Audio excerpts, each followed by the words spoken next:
On line قربانی کی سہولت بھی منظر عام پر آ چکی ہے۔ مجھے یہ پوچھنا ہے کہ جانور کو دیکھے بغیر، اسے ہاتھ لگائے بغیر اور بعض اوقات اس کا گوشت ملے بغیر کی گئی قربانیاں حلال تصور ہوں گی؟ وضاحت فرما دیں۔ دیکھیں جی، یہ بہت سینسٹیو ایشو ہے۔ اس میں جو آرگنائزیشن ریلائبل ہیں، جن کی پش کے اوپر گورنمنٹ کھڑی بھی ہو اور وہ واقعی کریں، یہ نہ ہو کہ پیسہ لے کے وہ غائب ہو جائیں، تو یہ تحقیق کرنی تو ضروری ہے، ادروائز تو قربانی نہیں ہوگی۔ آپ صرف یہ کہہ کے بے فکر نہیں ہو سکتے کہ جی میں نے آن لائن بکنگ کروائی تھی، انہوں نے کر دی ہوگی۔ کس کو کروائی تھی؟ یہاں تو لوگ جو ہیں لوگوں کے پلاٹ ہڑپ کر جاتے ہیں، تو بکرا تو اور گائے کا حصہ تو چھوٹی سی چیز ہے جو زمینیں ہتھے آ جاتے ہیں۔ تو حکومت اگر اتنے اسٹرکٹ ایس او پیز بنا رہی ہے کرونا وائرس کووڈ-19 کے پوائنٹ آف ویو سے، تو ان کی یہ ذمہ داری ہے کہ پھر وہ ایک لسٹ جاری کرے جس کے اوپر وہ بتائیں کہ یہ آرگنائزیشنز ہیں جو آفیشلی ایتھرائز ہیں کہ یہ آن لائن قربانی کی خدمات سر انجام دیں گی۔ سر یہاں تو لوگوں نے آن لائن حج عمرے کے اوپر بکنگ کر کے لوگوں کے پیسے لے کے بھاگے ہیں، تو قربانی ان کے لیے ہڑپ کرنا کون سا مسئلہ ہے؟ تو میرا تو مشورہ یہ ہے کہ آپ کوئی ایسی آرگنائزیشن دیکھیں جن کی کریڈیبلٹی ہے۔ یعنی اگر آپ مجھ سے پوچھیں پرسنلی تو الخدمت فاؤنڈیشن جو جماعت اسلامی کی ہے، کئی دہائیوں سے وہ اس طرح کی اجتماعی قربانی والا معاملہ وہ لے کے چل رہے ہیں، اور اس میں غریبوں کے لیے جو قربانی والا معاملہ ہے، یعنی جنوبی پنجاب میں یا زلزلہ زدگان کے لیے انٹیریئر سندھ کے اندر جہاں پہ غریب لوگ موجود ہیں، وہ وہیں سے سستے بکرے خرید لیتے ہیں۔ اب مارکیٹ میں جو بکرا سپوز 30,000 کا مل رہا ہے، ان کو وہ 18-20 کا مل جاتا ہے، پھر یہاں لانے کا خرچہ بھی نہیں ہوتا، وہ وہیں پہ اس کو قربان کرتے ہیں، وہیں پہ غریبوں میں تقسیم کر دیتے ہیں۔ جب کبھی اس طرح کی آفات آتی ہیں تو میں الحمدللہ میری تو سالہ سال سے روٹین ہے، میں نے کبھی قربانی مس نہیں کی، تو ایسے موقعوں کے اوپر تو میں قربانی الخدمت والوں کو ہی کر دیتا ہوں کہ بھئی آپ خود کریں، گھر میں گوشت بھی نہیں آئے گا، مجھے پتہ ہے کہ انہوں نے ایمانداری کے ساتھ کرنا ہے، اور یہ بھی ان پہ یقین ہے کہ وہ چوتھے دن قربانی نہیں کریں گے، 3 دن کے اندر ہی کر لیں گے، تو کیونکہ قربانی تو 3 دن ہے، چوتھے دن والی روایت ہی ضعیف ہے۔ الموطا امام مالک میں گولڈن چین سے عبداللہ بن عمر کا قول موجود ہے کہ قربانی عید کے بعد 2 دن تک درست ہے۔ عید کا دن ایک ہوتا ہے 10 ذوالحجہ، قربانی کے دن یوم النحر 3 ہوتے ہیں، 10، 11، 12۔ جو 11 اور 12 ہے وہ عید کے دن نہیں ہیں، وہ قربانی کے دن ہے۔ عید کا دن ایک ہی ہے، اس لیے نماز پہلے دن پڑھی جاتی ہے، ورنہ تو کہ کوئی پہلے دن پڑھ رہا ہو، کوئی دوسرے دن، کوئی تیسرے دن، ٹھیک ہو گیا۔ عید کا ایک دن ہے، یوم النحر، ایام جو ہیں نہر کے وہ 3 ہیں، 10، 11، 12۔ تو الخدمت والوں کو دیں۔ میرا خیال ہے شوکت خانم والوں نے بھی کوئی اناؤنسمنٹ کی ہے یا نہیں کی، کھالیں تو وہ جمع کرتے ہیں، مجھے نہیں پتا کہ انہوں نے باقی والا سلسلہ شروع کیا ہے کہ نہیں کیا۔ اور یہ آن لائن والا سسٹم کوئی ابھی نیا نہیں انٹروڈیوس ہوا، آلریڈی کئی سالوں سے حج کے اوپر تو قربانیاں آن لائن ہو رہی ہیں۔ سر وہاں اتنی مصروفیت ہوتی ہے 10 ذوالحجہ کے دن کہ اگر آپ منا میں خود قربانی کے لیے جائیں تو پھر آپ تو طواف زیارت کر چکے۔ ہم نے بینک والی آن لائن قربانی تو نہیں کی تھی، وہاں پہ آپ یہ ہے کہ حج عمرے کے لیے جو جاتے ہیں نا حج کے لیے لوگ، وہ بینک میں ان کو ریسپٹ دے دی جاتی ہے کہ یہ آپ کا نمبر ہے، فلاں دن اتنے بجے قربانی ہو جائے گی۔ تو پریفریبل تو یہ ہے کہ یہ ترتیب قائم رہنی چاہیے، پہلے آپ نے رمی کرنی ہے جمرات کی، اس کے بعد قربانی کرنی ہے، اور پھر سر کے بال منڈوانے ہیں اور کپڑے سادہ پہن کے تو طواف زیارت کرنا ہے۔ لیکن بخاری مسلم میں احادیث موجود ہیں کہ نبی علیہ السلام کے مبارک زمانے میں کچھ اصحاب کی ترتیب بدل گئی، کسی نے پہلے قربانی پہلے کر لی، بال بعد میں منڈوائے، کسی نے جو ہے وہ قربانی پہلے کر لی اور جمرات والا معاملہ بعد میں کیا۔ ہر طرح کی پاسبلٹی بخاری مسلم میں آتا ہے، نبی علیہ السلام کو پیش کی گئی تو آپ نے فرمایا لا حرج، مختصر جواب دیا، کوئی حرج نہیں۔ مقصد یہ ہے کہ اس دن یہ کام کرنا ہے، ترتیب آگے پیچھے ہو سکتی ہے، لیکن سنت ترتیب یہی ہے کہ پہلے جمرات کو کنکریاں ماری جائیں، پہلے دن 10 ذوالحجہ کو صرف ایک جمرے پہ جا کے کنکریاں مارنی ہوتی ہیں، ساتھ ایک شیطان کو، جو بڑے والا شیطان ہے جو قبلے والی سائڈ پہ ہے قریب، پہلے 2 کو چھوڑ کے تو اس پہ جانا ہوتا ہے، اس کے بعد آپ نے قربانی کرنی ہے۔ اب منا میں اگر 10 ذوالحجہ کو آپ قربانی کرنے کے لیے منا خود چلے گئے نا تو آپ کی تو عشاء وہیں ہو جانی ہے۔ تو ہم جس پرائیویٹ گروپ کے ساتھ گئے تھے 2007 کے اندر، تو یہیں سے انہوں نے بتا دیا تھا کہ ہمارے ساتھ ہر سال اس طرح لوگ جاتے ہیں جن کا یہ پرمننٹ کاروبار ہے، وہ وہاں سے جا کے پہلے ہی خرید لیتے ہیں بکرے، یہ ان کا موبائل نمبر ہے، ان سے ملاقات بھی کروا دی, فون بھی کیا, انہوں نے جانور ہمارے خرید لیے. انہوں نے کہا کہ جی آپ نے اب ہمیں کنکریاں مارنے کے بعد فون کرنا ہے. ہم نے کنکریاں مارنے کے بعد فون کیا کہ جی اس طرح ہم نے کنکریاں مار دی ہیں, میں تھا, میری وائف تھی, تو یہ نام ہے ہمارا, ہمارے والے جو 2 بکرے ہیں یا دمبے ہیں وہ آپ قربان کرتے ہیں. انہوں نے کیے. انہوں نے کہا جی آپ 15 منٹ بعد دوبارہ کال کریں, ہم آپ کو کنفرم کریں گے کہ آپ کا ہو چکا ہے کہ نہیں. بینک میں یہ کنفرمیشن نہیں ہوتی, لیکن پھر بھی ریلائبلٹی ہوتی ہے.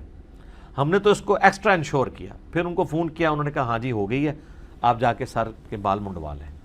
اس طرح یہاں بھی قربانی کے اندر یہی صورتحال ہے کہ آپ کو یہ انشور ہونا چاہیے کہ وہ گورنمنٹ اس کو آن کرے کہ آن لائن واقعی قربانی ہو رہی ہے, کیونکہ اس میں پھر کئی ایک چیزیں جڑی ہوئی ہیں نا. صحیح مسلم میں حدیث ہے, جس کا قربانی کا ارادہ ہے بڑی عید کی, تو ذوالحجہ کا چاند نظر آتے ہی اس نے اب اپنے جسم سے, اپنی کھال سے کوئی چیز ریموو نہیں کرنی, نہ ناخن, نہ غیر ضروری بال, نہ سر کے بال, نہ مونچھوں کے بال, نہ داڑھی کے بال, کوئی بھی چیز وہ کاٹ نہیں سکتا اپنے کھال سے اور جسم سے, حتیٰ کہ 10 ذوالحجہ کا دن آ جائے اور عید کی نماز کے بعد, قربانی کرنے کے بعد آپ یہ کریں گے. یہ سنت ہے, واجب نہیں, سنت ہے. اور سنن نسائی میں ایک حدیث ہے کہ اگر کسی کے پاس قربانی کی استطاعت نہیں ہے اور وہ بھی یہی عمل کر لیتا ہے تو اللہ تعالیٰ اسے بغیر قربانی کیے قربانی کا ثواب دے دے گا. اس کے لیے یہ ہے کہ پھر ظاہر ہے وہ عید کے بعد کوئی بھی کسی کی بھی پہلی قربانی ہوگی, اس کے بعد وہ اپنے غیر ضروری بال اور ناخن وغیرہ صاف کر سکتا ہے, لیکن اس کے لیے اس میں شرط یہ ہے کہ وہ ناخن اس دن پھر کاٹے گا. عام والے کے لیے ضروری نہیں کہ 10 ذوالحجہ کو ضرور اس نے قربانی کے بعد یہ 11 کو کاٹنے ہیں, لیکن اس کے لیے ہے کہ وہ یہ کرے گا تو اسے ثواب ملے گا, اس نے انشور کرنا ہے اس چیز کو. اور یہ بھی سنت ہے کہ نبی علیہ السلام, صحیح مسلم میں آتا ہے کہ آپ علیہ السلام قربانی کے گوشت کھانے تک, یعنی وہ ایک منی روزہ رکھتے تھے اور اس قربانی کے گوشت کے ساتھ ناشتہ کیا کرتے تھے یا دوپہر کا کھانا تناول. تو وہ آپ کے لیے تو تھا, آپ کی تو صبح پہلی قربانی ہو جاتی تھی. اب یہ تو نہیں ایک بندے کی اب عصر مغرب کے وقت جا کے قربانی ہو رہی ہے پورا دن بھوکا رہے گا, یہ ایک افضل ہے. یا دوسرے دن ہو رہی ہے تو وہ رہے گا. اچھا, اس میں یہ بھی یاد رکھیں, بعض اوقات لوگ انگلینڈ امریکہ میں بیٹھے ہیں, وہاں ان کے لیے قربانی کا مسئلہ ہے, تو یہاں پہ وہ قربانی کے لیے پیسے بھجوا دیتے ہیں. تو یہاں پھر آپ کوشش کریں کسی ایسے دن قربانی کریں جو آپ کا اور ان کا کامن ہو. ویسے تو حرج کوئی نہیں, آپ پہ یہاں کی شریعت اپلائی ہوگی, لیکن اب ہمارے پاس آن لائن ایک چیزیں جج کرنے کا طریقہ موجود ہے. عموماً ان جگہوں پہ ایک دن پہلے ہی عید ہو جاتی ہے, تو جس دن ان کی عید ہو اس دن آپ قربانی نہ کریں جب تک آپ کی نہ آ جائے. تو جب وہاں 11 ہوگی آپ کی 10 ہوگی عموماً, کیونکہ سعودیہ کے ساتھ کر رہے ہوتے ہیں. جو کامن دن بنے نا, یہ بھی اکثر لوگ جو ہے وہ فارن کے لوگ پوچھ رہے ہوتے ہیں, جو کامن دن بنے اس میں کریں, کیونکہ ظاہر ہے انہوں نے پھر بعد میں بال ریموو کرنے ہیں, ناخن کاٹنے ہیں, مونچھیں پست کروانی ہے, سارے معاملات کرنے ہیں. تو جو باہر کے ملکوں سے پیسہ بھیج رہے ہیں پھر وہ اس طریقے سے اس چیز کو مینیج کریں, اور ان کے لیے تو آسانی ہے. باقی یہاں پہ اگر کسی نے آن لائن کرنی ہے تو ضرور کریں. رہا مسجدوں میں, مدارس کے اندر جو سلسلہ ہے وہ بھی بڑا ریلائبل ہے, وہ تو آپ کے سامنے ہو رہا ہوتا ہے, بلکہ وہ تو اتنا انشور کرتے ہیں کہ ہاتھ بھی پھرواتے ہیں, بلکہ وہ قربانی سے پہلے سب کو بلاتے ہیں کہ جی ہاتھ پھیریں. اچھا, یہ اس کی وجہ سے نقصان یہ ہے کہ لوگ سمجھتے ہیں کہ میری موجودگی وہاں پہ ضروری ہے, جس طرح یہ سوال میں ہے کہ جی ہاتھ بھی نہیں لگایا, دیکھا بھی نہیں ہے. نہیں, وہ دیکھنا, ہاتھ لگانا اس لیے نہیں ہوتا, وہ اس لیے ہوتا ہے کہ جس طرح ابو داؤد, ترمذی, ابن ماجہ میں حدیث ہے کہ مولا علی علیہ السلام کہتے ہیں کہ نبی علیہ السلام نے لنگڑے جانور کی, اور جس کی آنکھ نکلی ہو, سینگ ٹوٹا ہو, لاغر ہو, یہ 4 جس میں خامیاں ہوں, اس کی قربانی کرنے سے منع فرمایا. وہ اس لیے دیکھا جاتا ہے جانور کو. تو وہ سب کچھ تو مدارس اور مسجدوں کے جو محتمم ہیں وہ تو پورا, ان کا تو اتنا ایکسپیرینس ہوتا ہے کہ وہ پوری چیزیں انشور کر کے لے کے آتے ہیں. ہاں, بعد میں اگر کوئی جانور, جس طرح 1-2 جانور ہر دفعہ کسی مسجد کے نا چھلانگ مار کے زخمی ہو جاتے ہیں, ایون مر بھی جاتے ہیں, تو وہ سنن کبریٰ البیہقی میں عبداللہ ابن زبیر نے دیکھا کہ ایک بندہ جانور قربان کرنے لگا, اونٹ, تو اس کے اونٹ کی ایک آنکھ نکلی ہوئی تھی. تو عبداللہ بن زبیر نے فرمایا کہ اگر یہ آنکھ تیری خریداری سے پہلے کی نکلی ہے پھر تو تیری قربانی کوئی نہیں, اگر بعد میں نکلی ہے تو پھر قربانی ہوگی. تو یہ ہمارے پاس ثبوت ہے کہ اگر عیب جانور میں بعد میں پیدا ہو جائے تو قربانی ہو جائے گی.